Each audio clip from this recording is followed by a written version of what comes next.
उसका एक पैर एक्सीडेंट की वजह से टूटा हुआ था। वह जब बाजू में देखता है तो कई कारों की रेस चल रही थी। सभी अपनी अपनी कारों को तेज भगा रहे थे। जीतने वाले को कम से कम 1 करोड़ मिलेंगे।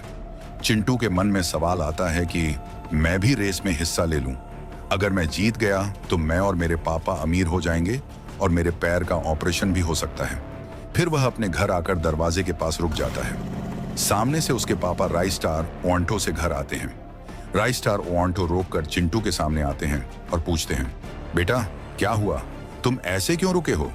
चिंटू रोकर बोलता है, हम भी कार की रेस करेंगे और जीतेंगे। जीतने वाले को 1 करोड़ मिलेगा। उसी पैसों से मैं अपने पैर का ऑपरेशन भी करवा सकता हूँ। यह सुनकर राइस्टार बोलते हैं, बेटा पर हमारे पास तो कार ही नहीं है, हम कार कहाँ से लाएं? फिर चिंटू बोलता है, पापा अपनी ऑटो को बेचकर हम कार ला सकते हैं। राइस्टार कहते हैं, हाँ ठीक है, और बाहर जाकर अपनी ऑटो में बैठते हैं। बैठने के बाद ऑटो बेचने के लिए वहां से निकल जाते हैं। कार लेने के लिए वे एक गैराज वाले के पास जाते हैं। ऑटो वहां रोककर कहते हैं, ये ऑटो ले लो और मुझे कार दो। फिर राइस्टार उसे कुछ और पैसे देते हैं। पैसे लेने के बाद मालिक एक कार की तरफ इशारा करके बोलता है, यह कार ले जाओ, रेसिंग वाली भी है। राइस्टार कार में बैठकर कार लेकर जाने लगते हैं।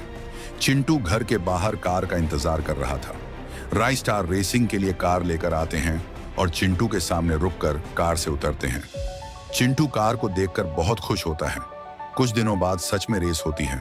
चिंटू की तरह 2 और लोग कार लेकर रेस करने आए थे।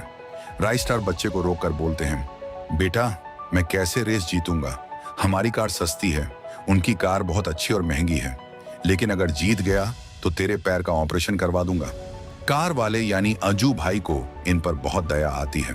उनके बाजू वाली कार का मालिक व्हाइट ट्रिपल चिंटू को देखकर हंसते हुए कहता है, यहाँ बड़े आदमियों की पैंट गीली हो जाती है और अब बूढ़े रेस करेंगे।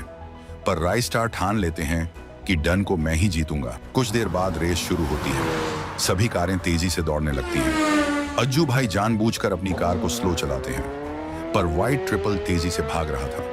राइस्टार की कार अच्छी नहीं थी, इसलिए वो तेज नहीं भाग पा रहे थे। अज्जू भाई एक तरकीब लगाते हैं, वे खुद ही तेजी से भागने लगते हैं। तेजी से भागते हुए वे फिनिश लाइन तक पहुंच जाते हैं, लेकिन फिनिश लाइन को छूकर वहीं रुक जाते हैं और राइस्टार की कार का इंतजार करते हैं। राइस्टार बहुत पीछे थे, उधर व्हाइट ट्रिपल ही जीत सकता था, इसलिए अज्जू भाई अपनी कार रिवर्स में लेते हैं और उसे रोक देते हैं। इसकी मदद से राइस्टार फिनिश लाइन पार करके जीत जाते हैं। अज्जू भाई वापस आते हैं और देखते हैं कि चिंटू खुशी से राइस्टार को बोल रहा है, पापा अब मेरा पैर का ऑपरेशन होगा ना? राइस्टार कहते हैं, हाँ बेटा चलो हॉस्पिटल। दोनों कार में बैठते हैं और अस्पताल के लिए निकल जाते हैं। हॉस्पिटल पहुंचने के बाद नर्स चिंटू का ऑपरेशन करती है और उसका पैर ठीक कर देती है। ऑपरेशन के बाद जब उसका पैर ठीक हो जाता है तो चिंटू बहुत खुश होकर उछलने कूदने लगता है। अब वह भी बाकी बच्चों की तरह खेल सकता है, घूम सकता है और दौड़ सकता है। फिर चिंटू और उसका पापा रायस्टार दोनों खुशी खुशी रहने लगे। कुछ साल बाद रायस्टार की तबीयत बहुत खराब होने लगी। वह कई दिनों से खांस रहे थे और खांसते खांसते उन्हें सांस लेने में भी बहुत दिक्कत होने लगी थी। ये देखकर चिंटू की आंखों में आंसू आ गए।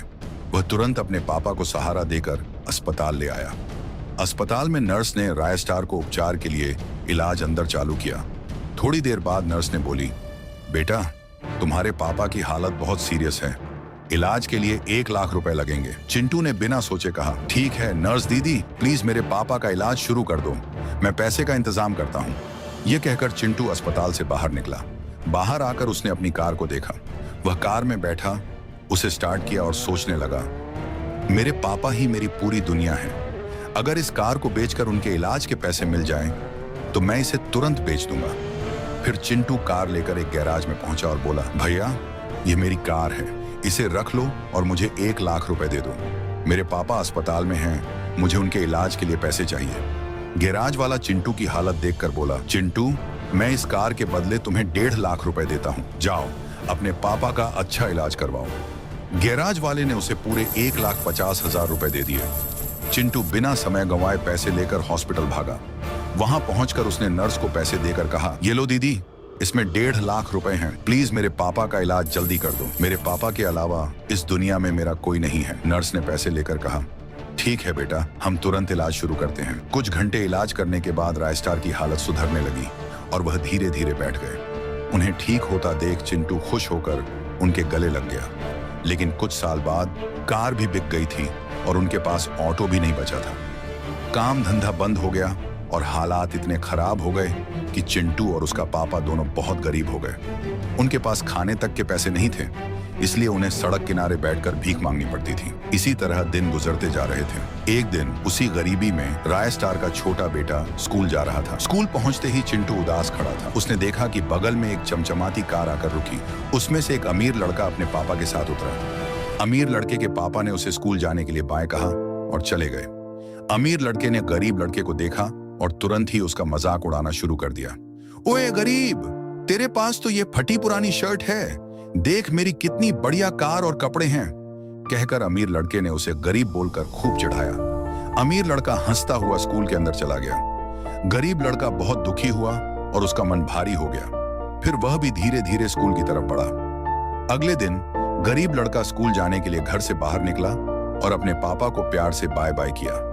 उसी पल वही अमीर बाप बेटा वहां आ गए।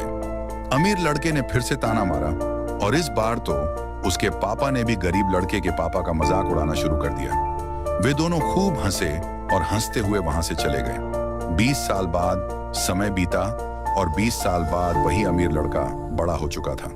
एक दिन वह अपने घर में खड़ा था जब उसने एक लड़की को इशारा करके अंदर बुलाया। लड़की अंदर आई और उसके सामने रुक गई। लड़की ने अपने बैग से गुलाब का फूल निकाला और मुस्कुराते हुए बोली, बेबी आई लव यू, कैसे हो तुम? लड़का भी मुस्कुराया और बोला, आई लव यू टू। लेकिन अगली ही पल लड़की ने उसके पिता की तरफ उंगली उठाकर घृणा से कहा, बेबी ये बूढ़ा कौन है, इसे घर से निकाल दो, तभी मैं तुम्हारे साथ इस घर में रहूंगी। लड़का बहक गया। गुस्से और अंधी मोहब्बत में उसने और उस लड़की ने मिलकर अपने ही पापा को बुरी तरह पीटा। मार मार कर दोनों ने उन्हें घर के बाहर निकाल दिया। पापा लड़खड़ाते हुए सड़क पर आए ही थे कि एक तेज रफ्तार कार ने उन्हें टक्कर मार दी। वे वहीं बेहोश 10 होकर गिर पड़े। उसी समय वहां अमित भाई दौड़ते हुए पहुंचे और उन्होंने तुरंत उन्हें अस्पताल पहुंचाया। कई दिनों के इलाज के बाद पापा ठीक हो गए। डॉक्टर को धन्यवाद देकर वे अस्पताल से बाहर निकल रहे थे कि उनकी नजर एक आदमी पर पड़ी। वह अस्पताल के अंदर जा रहा था और डॉक्टर को खाना दे रहा था। पापा रुक गए। उन्होंने ध्यान से देखा। वह चेहरा जाना पहचाना था। वह आदमी कोई और नहीं, वही गरीब लड़का था जिसे कभी उन्होंने अपने बेटे के साथ बचपन में देखा था। अब वह बड़ा होकर एक सफल डॉक्टर बन चुका था और उसके साथ जो आदमी था वह उसका अपना पापा था, जो प्यार से अपने डॉक्टर बेटे की मदद कर रहे थे। दोनों के चेहरों पर सम्मान, अपनापन और गर्व साफ दिख रहा था। उस दृश्य को देखकर अमीर लड़के के पापा की आंखें भर आईं, क्योंकि उन्हें पहली बार समझ आया कि असली अमीरी पैसों में नहीं बल्कि संस्कारों में होती है।